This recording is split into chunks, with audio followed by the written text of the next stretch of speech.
All right, so this is our half angle and double angle identity section.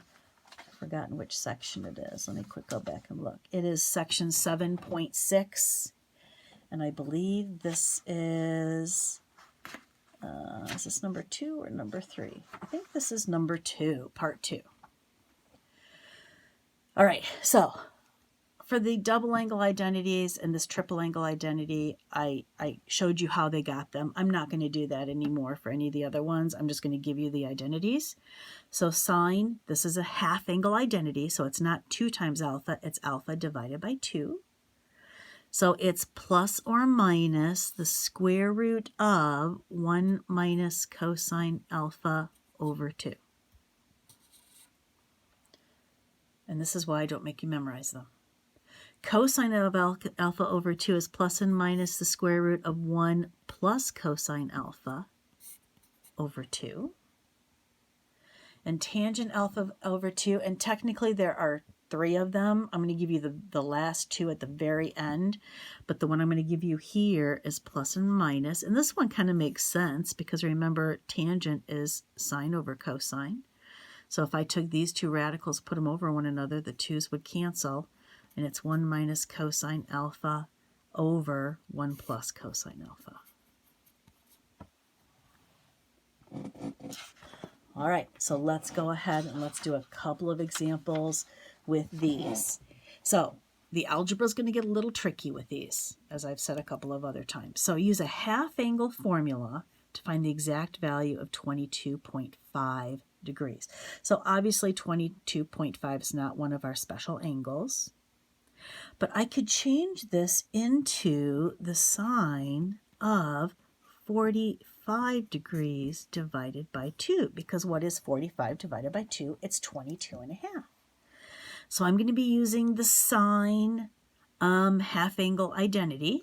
So it's going to be this top one right here, where my alpha is 45 degrees. Now remember, my alpha isn't 45 over 2, it's 45 degrees. So wherever I see that alpha, I'm going to put in 45 degrees.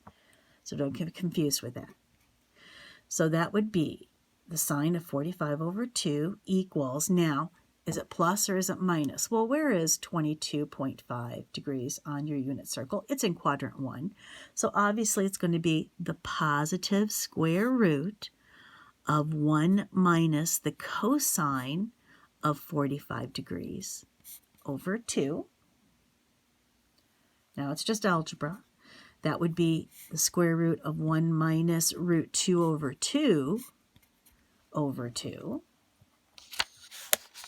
All right, well, we need to simplify this. So let's get a common denominator on the top and combine. So top and bottom here would have to be multiplied by 2. So it's going to be 2 minus root 2 all over 2 all over 2. Which is equal to, so if you go ahead and if you divide this by 2, which is the same thing as multiplying by 1/2, think of it that way, I'm going to get the square root of 2 minus root 2 all over 4. Because again, I multiplied by 1/2. But that's the square root of 2 minus root 2 all over the square root of 4. But that is the square root of 2 minus root 2 all over 2. And that is how you're going to leave your answer. Well, that's upsetting, but that's it. So now, again, B is just telling you how to figure out that it's in quadrant 1. Since 22.5 degrees has a terminal side in the first quadrant, where the sine function is positive, use the positive square root in your final answer. All right, ladies and gentlemen, we are getting there. All right, let's do this one. So it says use the half angle formula to find the exact value for cosine of 5 pi 12ths. Now remember when I did this one to get the 45, what I simply did is I took 22.5 and I multiplied it by 2 to get my alpha. I'm going to do the same thing here. If I take 5 pi over 12 and multiply it by 6 over 1, multiply it by 6 over 1. No, I'm not going to multiply it by 2 over 1. Let's try that again. The 2 will cancel into their 6. I'm going to get 5 pi 6. So this is really going to be the cosine of 5 pi 6 over 2. So now this is my alpha. So let's go ahead and plug it in. So that would be, and again, 5 pi 12ths. What quadrant is that in? That's going to be in the first quadrant because 6 pi 12ths would be pi over 2, which means 5 pi 12ths must be smaller than that, so it has to be in the first quadrant. So it's going to be the positive square root of 1 plus the cosine of 5 pi 6 all over 2. So that's the positive square root of 1 plus, what's the cosine of 5 pi 6? Well, that's negative root 3 over 2 all over 2, which is the square root of, again, if I go here and get a common denominator and combine these, I'm going to get 2 minus root 3 all over 2 all over 2. Which again, instead of dividing by 2, think about it as multiplying by 1/2. So that would be the positive square root of 2 minus root 3 all over 4, which again would be the square root of 2 minus root 3 all over 2. And that is the exact value of the cosine of 5 pi 12ths. And again, down here, it just says, since the terminal side of 5 pi over 12 is in the first quadrant, where the cosine is positive, use the positive square root.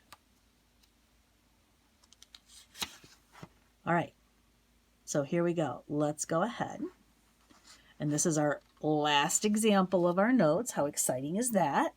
Unfortunately, it goes into a C and a D, so we're going to have to kind of draw my triangle twice to help me out.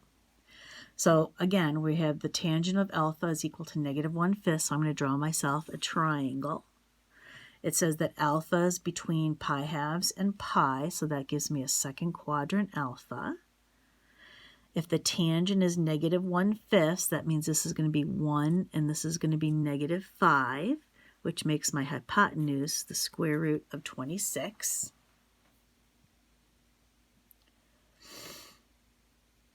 Okay, so once again, it says the angle is in the second quadrant. We knew that.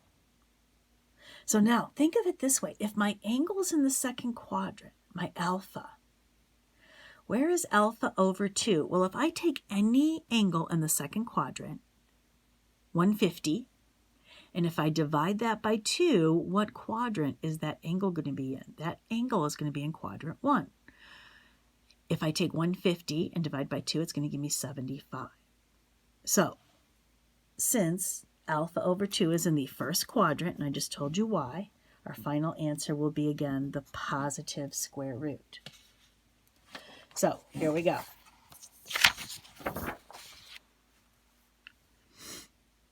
So, we are going to use, whoopsie, the half angle identity to go ahead and find the, what am I finding here? The sine of alpha over 2.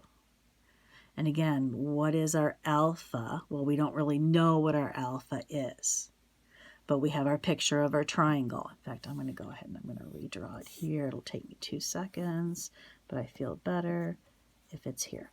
So we're going to get our alpha, all of our values from that triangle. So the sine of alpha over 2 is equal to, now remember, we're going to do the positive square root. So it's a square root of 1 minus the cosine of alpha. So what is the cosine of alpha here? The cosine of alpha would be negative 5 over root 26. If you got the radical out of that basement, it would be negative 5 root 26 over 26. You can do the math if you want, but that's what it's going to turn out to be. So now it's just simplifying. Well, I'm going to look at negative and minus and negative being a positive. So that's going to be 1 plus 5 root 26 over 26. If I get a common denominator, this is going to be 26 over 26. So that's going to be 26 plus 5 root 26 over 26 over 2.